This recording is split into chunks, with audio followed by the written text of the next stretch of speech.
वो भक्ति पथ नहीं है। तुमने क्या दान किया, क्या पुण्य किया, तुम्हारे पड़ोसी को भी नहीं पता चले। तुमने इस हाथ से दिया, तुम्हारे दूसरे हाथ को पता ही ना चले कि मैंने क्या दिया, तो तुम भक्ति के पथ पर चलने के लायक हो। भगवान कहते हैं हम जो कुछ भी करते हैं सब कुछ भगवान को अर्पित करना है। बंधुओं, एक बात ध्यान से सुनना। भक्त, भक्ति, भगवान और गुरु हर अलग अलग नाम हैं, लेकिन वास्तविक में एक ही है। कौन कौन से? भक्ति, भक्त, भगवान और गुरु। फिर से बता रहा हूं, भक्ति, भक्त, भगवान और गुरु, ये चार नाम हैं, लेकिन वास्तविक में एक ही है। भक्ति, भक्त, भगवंत, गुरु, चतुर नाम वपु एक, तिनके पग बंधन किए नाशहि विघ्न अनेक। एक बार एक सेठ जी ने कथा करवाई। व्यास जी आए, सेठ जी ने अपने सभी मित्रों को निमंत्रण दिया, बोले भाई सबको कथा में आना है, हमने कथा करवाई है। अब यहाँ गर्ग जी ने कथा करवाई, उन्होंने सब अपने फैमिली मेंबर्स को, अपने मित्रों को इनवाइट किया ना, सब आए। तो जैसे कोई अगर अच्छा हमारा दोस्त आता है तो हम क्या करते हैं, उसको स्टेज पर लेकर के जाते हैं महाराज जी से मिलवाने के लिए। महाराज जी हमारा बहुत अच्छा दोस्त है ये। ऐसे ही वो सेठ जी ने कथा करवाई तो उनका एक दोस्त आया, अपने दोस्त को लेकर के ऊपर मंच पर गए और मंच पर जाकर के महाराज जी से मिलवाया। और वो दोस्त जो था वो कभी भजन वजन नहीं करता था, लेकिन अपने दोस्त के कहने पर वो आ गया था कथा में। आज जैसे ही मंच पर आया, ध्यान से सुनना सभी लोग, संत जो थे वो चेहरा देख करके ही समझ जाते थे कि आदमी भजन करता है कि नहीं करता। जैसे ही वो उनके पास आया तो जो वक्ता कथा कर रहे थे उन्होंने उससे कहा, वो सब तो ठीक है महाराज, आप थोड़ा भजन किया करो, आप भजन नहीं करते हो। वो आदमी कह रहे, अरे महाराज जहर खाने का समय नहीं है, आप कह रहे हो भजन किया करो। एक सेकंड का समय नहीं मिलता मुझे फैक्ट्री से, आज बड़ी मुश्किल से 5 मिनट निकाल के आया हूं आपकी कथा में आने के लिए, बहुत समझिए आप। संत बोले अच्छा, तुम यदि भजन करोगे ना तो तुम्हारी जो बिजनेस है ना वो 10 गुना ज्यादा तीव्र गति से कमाई करवाएगा तुम्हारा, देख लेना। अब जिसको अपनी बिजनेस की पड़ी रहती है और बढ़े, और उसको तो उपाय चाहिए कैसे भी बढ़े। अच्छा सच में? बोले हाँ, 5 मिनट बस भजन करना है तुम्हें, सब हो जाएगा काम। कहीं भी समय निकालो, 5 मिनट भजन करो। तो उसने कहा कभी भी कर सकते हैं? बोले हाँ कभी भी करो। और उस भले आदमी ने पता कौन सा समय चुना? सुबह सुबह बाथरूम में बैठ करके भगवान का भजन करता था। बाथरूम में बैठे बैठे सीताराम सीताराम सीताराम कहिए, जाहि विधि राखे राम ताहि विधि रहिए। सीताराम सीताराम सीताराम कहिए, जाहि विधि राखे राम ताहि विधि रहिए। ओ सीताराम सीताराम सीताराम कहिए, जाहि विधि राखे राम ताहि विधि रहिए। सीताराम सीताराम सीताराम कहिए, जाहि विधि राखे राम ताहि विधि रहिए। सीताराम सीताराम सीताराम कहिए, सीताराम सीताराम कहिए, जाहि विधि राखे राम ताहि विधि रहिए। बाथरूम में बैठा बैठा वहीं गाता था। पेट भी साफ हो रहा है, मन भी साफ हो रहा है, दोनों एक साथ हो रहे।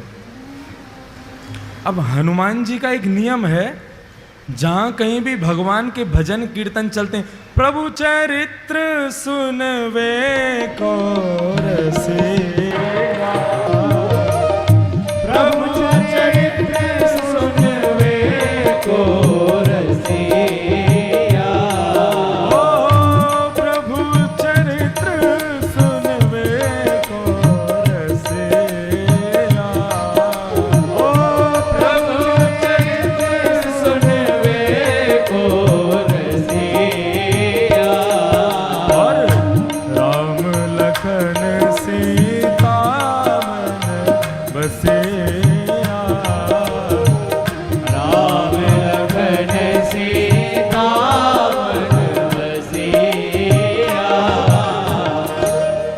हनुमान जी प्रभु के चरित्र को सुनने के लिए बहाने ढूंढते रहते हैं। अरे कहीं कोई कीर्तन कर रहा हो, कहीं कोई कथा कर रहा हो, मुझे वहां भेज दो, मैं वहीं रहूंगा। अब जैसे ही सुना, अरे वाह, बड़ी बढ़िया कीर्तन की ध्वनि आ रही है, सीताराम सीताराम सीताराम कहिए, जाय विधि राखी राम ताई। हे रघुनंदन श्री राम, ये जहां कहीं भी कीर्तन चल रहा है, आप कृपा करके मुझे वहां प्रकट कर दीजिए। और भजन कहां चल रहा था भजन? बाथरूम में। हनुमान जी महाराज ने आंख बंद की और जैसे ही पहुंचे,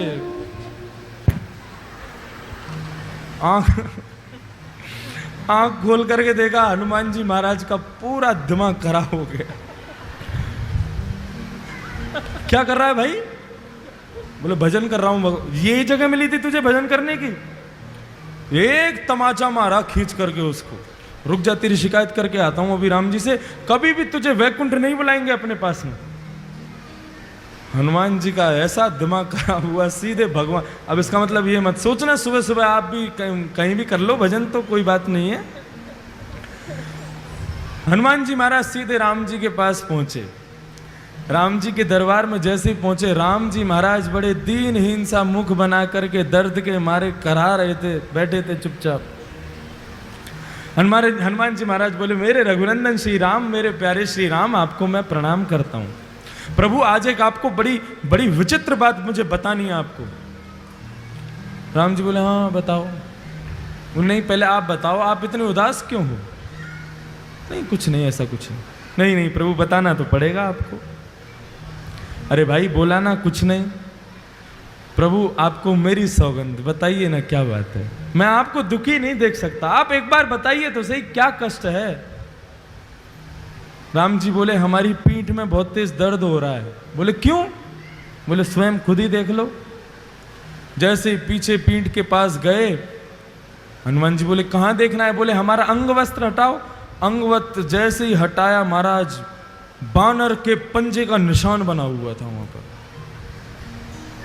हनुमान जी महाराज बोले, प्रभु किस बानर की इतनी हिम्मत हो गई, मेरे होते हुए आप पर प्रहार किया उसने? राम जी बोले, बस ऐसे ही है, कुछ लोगों को ज्यादा ही छूट मिल गई है। बोले नहीं प्रभु आपको बताना तो पड़ेगा, ये लगी कैसे आपको? राम जी बोले, हम नहीं बोलेंगे। बोले नहीं प्रभु बताना पड़ेगा। बोले हम नहीं बताएंगे। बोले आप मत बताओ, मैं एक अभी फिंगरप्रिंट चेक करवाता हूं ना। किसके फिंगरप्रिंट्स हैं इस पर? सारे बानरों को बुला लिया विश्व भर के और कहा, किसकी हिम्मत हुई मेरे राम जी को हाथ लगाने की? बानर सब कांपने लगे। बोले महाराज हमारी हिम्मत नहीं है, हम तो राम जी को दूर से ही देख के भाग जाते हैं। आप जो उनके पास रहते हो, हम मारने की सोच भी नहीं सकते। बोले ऐसे नहीं बताओगे, एक एक करके आओ और अपना हाथ रखो। जिसका हाथ यहां पर सटीक बैठ गया उसी ने मारा है। अब एक एक करके सारे बानर जा रहे हैं, राम जी के उस पंजे पर हाथ लगा रहे हैं। राम जी मन ही मन प्रसन्न हो रहे हैं, कर लो सब कुछ कर लो, जो करना है कर लो। एक एक करके सारे बानर चले गए महाराज, एक का भी हाथ नहीं बैठा। हनुमान जी चरण पकड़ के बैठ गए, प्रभु बताइए ना किसने मारा? इनमें से तो कोई भी नहीं था। अच्छा बता दूं? बोले हाँ बताओ। तुमने अपना हाथ लगा के देखा क्या? हनुमान, अच्छा मैं आपको लगता है मैं मारूंगा? नहीं मैं मार तो नहीं सकते, पूछ रहा हूं तुमने लगा के देखा? बोले नहीं। एक बार देख के आओ। हनुमान जी महाराज पीछे गए, घबराने लगे, कांपने लगे। बोले मैं हाथ कैसे लगाऊं? और जैसे जैसे हाथ पास आता जावे वो वैसे वैसे मैच होता जावे। और जैसे ही रखा बिल्कुल उसी शेप का था जिस शेप का हनुमान जी का हाथ। हनुमान जी रोने लगे, प्रभु मुझसे ये अपराध कैसे हो गया? तब राम जी कह रहे हैं कि भक्त भक्ति भगवंत गुरु, चतुर नाम वपुए,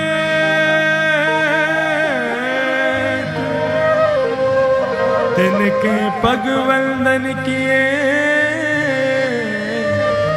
नाशहि विघ्न अनेक। हनुमान भक्ति, भक्त, भगवान और गुरु, जब मनुष्य मेरा भक्त बन जाता है ना तो वो मेरा ही स्वरूप हो जाता है। उस पर आया कष्ट वो मुझे भी लगता है। तुमने मेरे एक भक्त को मारा, वो पीड़ा मेरे भक्त को कम हुई, मुझे ज्यादा हुई है, इसलिए मेरी कमर में लगा है।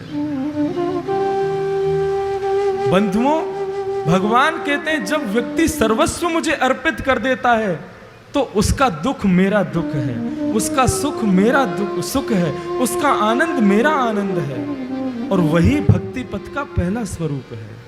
हम जो कुछ भी करते हैं सब कुछ भगवान को अर्पित करना है।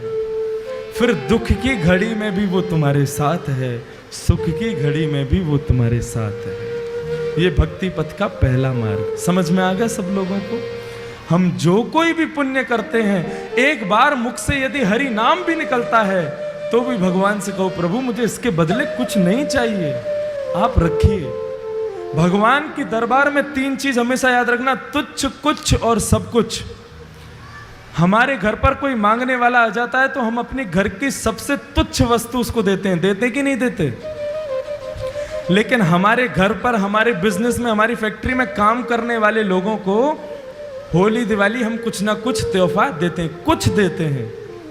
लेकिन अपने खुद के बेटे और खुद की बेटी को हम सब कुछ दे देते हैं। यही रूल भगवान के मंदिर में लागू होता है। तुम भगवान से जाकर के भगवान के दरबार में कुछ मांगोगे, वो तुच्छ से तुच्छ वस्तु देंगे, ले जा। लेकिन भगवान की कुछ सेवा करोगे तो भगवान कुछ देंगे। लेकिन भगवान के सामने भक्ति के पथ पर चलकर के सर्वस्व भगवान को दे दोगे तो भगवान भी तुम्हें अपना सब कुछ अर्पित कर देंगे। ये भक्ति पथ का प्रथम स्वरूप है। और भक्ति पथ का दूसरा स्वरूप क्या है? दूसरा स्वरूप थोड़ा कठिन है, अच्छे से इसको आदमी अपना नहीं सकता। कौन कौन से? ध्यान से सुनना। कि खंबा यज्ञं सलिलं महिं च ज्योतिषि सत्त्वानि दिशो द्रुमादीन् सरित् समुद्रांश हरे शरीरम् यत्किंच भूतं प्रणमेदनन्यम्। भक्ति पथ का दूसरा स्वरूप क्या है? मैं पहले ही बोल दे रहा हूं, ये बहुत कठिन है। क्या? अपनी आंखों के आगे दिखने वाली प्रत्येक वस्तु में भगवान को देखना है, और ये हम नहीं कर सकते। बहुत कठिन है इसको करना। लेकिन बंधुओं, भगवान कहते हैं जिसने ऐसा कर दिया एक दिन उसको भी पता नहीं चलेगा और मैं वास्तविक स्वरूप में उसके सामने आ ही जाऊंगा। जो सब में मुझको देखेगा एक दिन मैं उसके सामने खड़ा हो ही जाऊंगा। एक संत थे, वे संत गंगोत्री से गंगा जी का जल लेकर के आ रहे थे और सोच रहे थे मैं रामेश्वरम में जाकर के इस गंगा जल को चढ़ाऊंगा। आपने कथा सुनी होगी, नामदेव जी था शायद नाम उनका। गंगोत्री से चल करके रामेश्वरम पहुंचे 2-3 महीने में। और जैसे ही रामेश्वर भगवान के मंदिर का शिखर दिखने लगा, वे बड़े, अरे जय हो मेरे राम, अब तो बस कुछ ही क्षणों में पहुंचने वाला हूं, मैं अपना गंगा जल चढ़ाने वाला हूं रामेश्वर भगवान पर। मैं इतने में ही क्या देखा, समुद्र के किनारे एक गधा प्यास के मारे व्याकुल है, जीभ बाहर निकाल करके उधर उधर लौट रहा है। अब वो सामने मंदिर को देखें और यहां गधे को देखें। यदि गधे को पानी नहीं पिलाया तो मर जाएगा, मंदिर में पानी नहीं चढ़ाया तो मेरी इतने दिन की मेहनत बर्बाद चली जाएगी।